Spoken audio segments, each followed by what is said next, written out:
Muy bien, nos metemos ya en otros asuntos porque estamos preocupados por el tema de la reactivación económica de las MIPES. Las MIPES representan en el país una dinámica económica que no es pequeña. Aglutinan a millones de trabajadores. Claro, es verdad, si uno suma lo que las MIPES producen, probablemente no llegan a ser importantes en relación al sector minero, pero la demanda de trabajo que generan, la importancia que tienen en la dinámica cotidiana de la gente es muy alta. Bueno, están preocupados porque no hay reactivación, porque sienten que además la inflación los ahoga. Una inflación que es un problema local, pero también es global, pero no es excusa. Digamos, cada país tiene que encontrar sus fórmulas para responder a los procesos inflacionarios.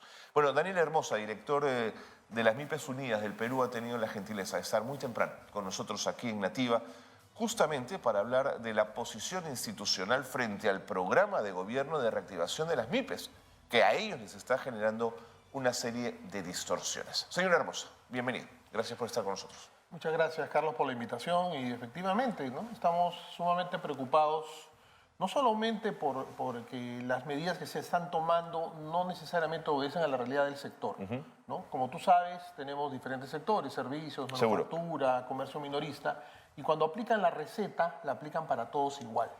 Y no, por ejemplo, no tienen conciencia que el sector de comercio minorista no factura, ¿cierto? Solamente emite boletas de pago, el famoso RUS. En consecuencia, no califica para acceder a los créditos garantizados por el Estado, como Impulsa Perú, que acaban de colocar 2.000 millones de soles. Que dicho sea paso, tampoco es suficiente, dada la grave crisis que nos encontramos. Pero el análisis finalmente no pasa solamente por dar créditos, sino también por reactivar el mercado. ¿Qué hacemos si en este momento nos conceden créditos por X soles cuando producimos y no tenemos quien nos compre? El problema de la recesión, que es el antídoto para la inflación, se ha visto, pues, de alguna manera multiplicado por la crisis política, por la crisis climática, por el mal manejo que tuvo el señor Castillo, que nos dejó bastante vulnerable, dado que la inversión privada, grande y pequeña también, no creas que solamente estamos hablando de la gran inversión, se desmotivó durante su gestión. De tal manera que hoy día estamos pagando el hecho de que no haya el suficiente movimiento económico privado como para poder afrontar la crisis de manera eficiente. Y por otro lado tenemos un Estado que anuncia una medida hace 2 o 3 meses, ¿no? Como es el Compunche Perú y Compunche Productivo. Sí, por supuesto. Y recién se están llevando a cabo las reuniones para definir, por ejemplo, en el caso de Compras Mi Perú, los expedientes técnicos. Entonces, a esta velocidad probablemente empiece este núcleo ejecutor de Compras Mi Perú entre el mes de mayo, junio, julio, ¿no? Y eso es grave. ¿Por qué? Porque si bien es cierto, el norte ha sido afectado en un 30% de su capacidad productiva, o sea, me refiero a manufacturera, todavía hay un 70% que no ha sido afectado gravemente.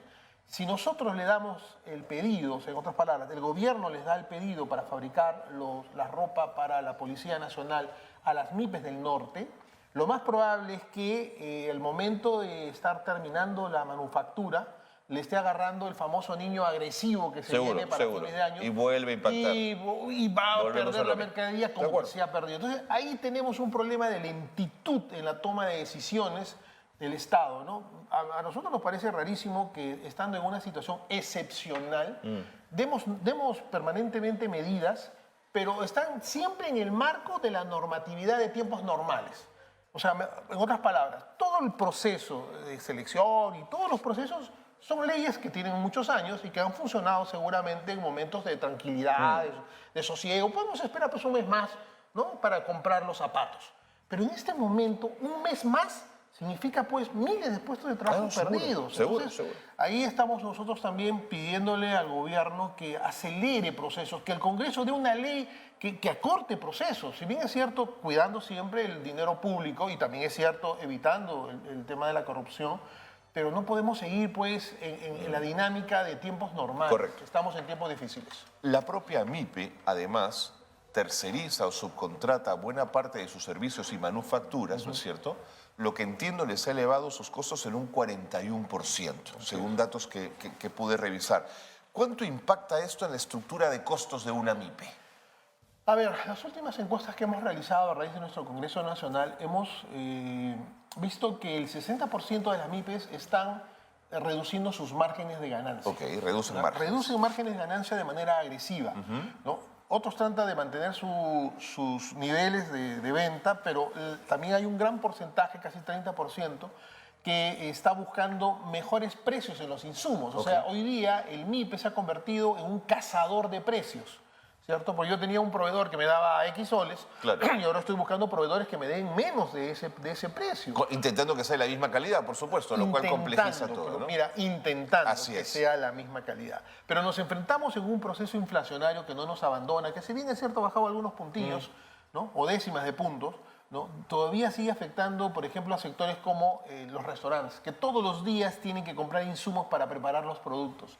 Ellos se ven gravemente afectados, reduciendo sus márgenes de manera abrumadora, poniéndonos al borde de la quiebra. El otro sector es el sector bodeguero, que de acuerdo a las encuestas que hemos manejado, están subiendo los precios de manera diaria y semanal. El 41% de estas microempresas, perdón, de comercio minorista, están subiendo de manera semanal sus precios. ¿Y qué ha ocasionado esto? Ha ocasionado primero reducción de márgenes y en segundo lugar pérdida de capital. Ellos salían a comprar con 5.000 soles semanales, por decirte, para reponer su stock, hoy ya tienen que salir con 6.000 soles para poder reponer el stock. Claro, el problema es que no tienen acceso al crédito y esto está haciendo que de manera acelerada muchas MIPES de comercio minorista estén al borde de la quiebra. Entonces el gobierno aplica medidas, como te decía al inicio, generales, ¿no? Olvidándose la realidad de este sector, que son casi 1 millón de empresas. Seguro, por supuesto. Casi 1 millón, ¿no? Donde tiene las bodegas, tiene los puestos de mercado, tiene los bazares, tiene las peluquerías, todas las empresas que están en el régimen RUS. Entonces no podemos pues darle la espalda. Ahora, por ejemplo, las bodegueras, ¿no? El sector bodegas ha lanzado una propuesta muy interesante que le han puesto el compunche bodeguero, que tiene 3 componentes. Uno, el tema tributario, que no suban los impuestos, sobre todo el selectivo al consumo, en este momento. Entiendo. ¿No? El segundo punto va al tema de financiamiento. O sea, no podemos aplicar modelos de financiamiento como para una empresa normal, que tiene contador, que factura. No le vas a aplicar la misma pues, receta a una que no lo hace, como el régimen RUT. Y ellos están pidiendo que hay un fondo en Foncodes, que es el PAME, que es un programa de apoyo al microemprendimiento, que debería ser canalizado al sector bodeguero para recuperar esa capacidad. Recordemos, Carlos... ¿Cómo se inyecta el dinero de ese fondo? Eso es lo que mira, la propuesta es que sea a través de ONGs de microfinanzas. Porque por ser instituciones no gubernamentales, no tienen fines de lucro. Entiendo. ¿No? Pero en cambio, si lo pones en un banco, lo das al 4% y el banco te lo da a 35%. Por supuesto. No hay cómo. Y hay que tratar de construir un sistema que el Estado lo puede hacer con un decreto de urgencia sin ningún problema. Hay los fondos, ¿no? Hay la necesidad y hay que recuperar el nivel de almacenamiento, por decirlo de alguna manera, de las bodegas. ¿Por qué? Porque de alguna manera se convierte también parte de la seguridad alimentaria. Claro, seguro. Entonces, cuando hay un desastre, sabes que en esa bodega hay alimentos como para una semana, ¿cierto? Mientras va llegando la ayuda del Estado. Entonces, no la están viendo así. No ven a la bodega como un aliado en momentos de crisis. Ahora, el MEF le podría decir, pero señor Hermoso, ustedes no pagan el selectivo al consumo, lo va a pagar el consumidor final. ¿Qué les preocupa tanto que sube el selectivo? El selectivo al consumo, si bien es cierto, lo paga el consumidor final, el intermediario entre la fábrica, entre SUNAT, la fábrica y el consumidor es la bodega. Entonces su margen se reduce. Claro, porque no puede subir el precio porque la gente deja de comprar. No lo sube. Claro. Mira, hay bodegas que nos comentan que, por ejemplo, compran el pan a $1 y lo venden a $1. Porque el pan les jala para vender otros productos. No tienen ningún margen. Cero utilidad con el pan. Cero utilidad. Y muchas veces tienen que hacer promociones con el pan para poder lograr vender otros productos, que la jamonada, que la leche, que la mantequilla. Entonces, dime, ¿eso es justo en este momento que este sector tan vulnerable esté trabajando no solamente no ganando, sino muchas veces a pérdida para tratar de subsistir? Lo entiendo perfectamente. Entonces yo creo que ahí el Estado tiene que comenzar a ver al sector de la MIPE no como un problema, ¿no? Porque es parte de la solución. 30 años la MIPE ha blindado el modelo económico que tenemos hoy. Si no hubiera existido la MIPE, el modelo económico no hubiera podido arribar hasta donde ha arribado. Esa es una buena reflexión. Y además ha absorbido una economía informal que está ahí latente y que por ejemplo, con la migración venezolana ha incorporado a muchísima gente a ella misma, ¿no? Pero por supuesto, o sea, la MIPE ha sido realmente un pararrayos de la crisis social. Si la MIPE no hubiera existido, este país no sería viable. Pero yo vengo escuchando del desarrollo MIPE hace 30 años y no se avanza, señor Hermosa. Es como, Lo que pasa es que como que no encuentran la receta. Es que las recetas están dadas en todo el mundo. Los tigres de Asia, el mismo vecino Chile, a pesar de todos sus problemas, tuvo una política interesante en el sector de la micro y pequeña empresa. Basta ver nuestra estructura del Estado. Si tú ves el Ministerio de Producción, vas a encontrar el Ministerio de Pesquería por un lado y las MIPES por el otro. Si tú ves qué tiene el sector pesquero, es como para sacarse el sombrero. Tiene programas para comprar barcos, tiene programas para poner muelles, tiene programas para sembrar truchas, para sembrar pescado, o sea, tiene una serie de mecanismos que hacen que la promoción de la pesca sea relevante para ese sector. Si tú andas a la MIPE, solamente tenemos a mi empresa, no tenemos más. ¿Y por qué pasa eso? Curiosísimo, ¿no? Porque no somos parte de la prioridad, no se ha construido una política de Estado en el favor de nuestro sector, ¿cierto? Entonces, tú vas viendo el Ministerio de Agricultura, encuentras por la semilla, por el agua, por la represa, por el canal de riego, programas. ¿Por qué? Porque la seguridad alimentaria es parte de la política de Estado de un país y es normal. Nosotros envidiamos, quisiéramos ser también parte de las políticas de Estado para construir mecanismos que ayuden a la promoción. Tenemos las MIPES de sobrevivencia, las muy pequeñitas. ¿Cómo hacemos para que suban a MIPE, a micro, y ahí a pequeña? No existe mecanismos de apoyo. Tránsito en ese sentido. No existe, y ahí estamos demandando eso. El MEF también les diría, señora Hermosa, bueno, pues innoven, hagan las cosas diferente. Si yo tengo un puesto que vende jugos, en vez de contratar a mi primo y a mi hermano, voy a comprar una máquina que hace el jugo de naranja. Estoy poniendo cualquier ejemplo como para ponerlo en la discusión. MIPES, dice el MEF, que no tienen capacidad de innovación. ¿Qué se le responde?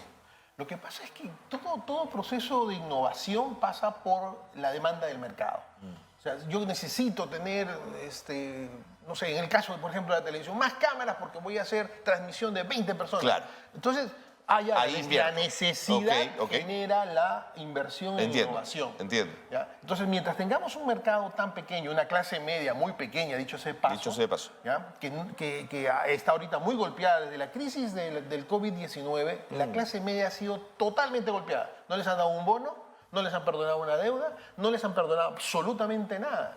Y esa clase media es la que construye, ¿cierto? Digamos, el bienestar económico de un país. Es la faja de transmisión entre la gran inversión y la microinversión o la microempresa.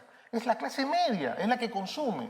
¿Cuántos pollitos al abrazo se comía la clase media hasta hace 3 años? Seguramente 2 o 3 mensual. Hoy día se come 1 cada 3 meses. Entonces, nuestra clase media ha sido muy golpeada e ignorada por los 5 gobiernos que hemos tenido desde PPK a la fecha. Bueno, 6 con la señora Boluarte.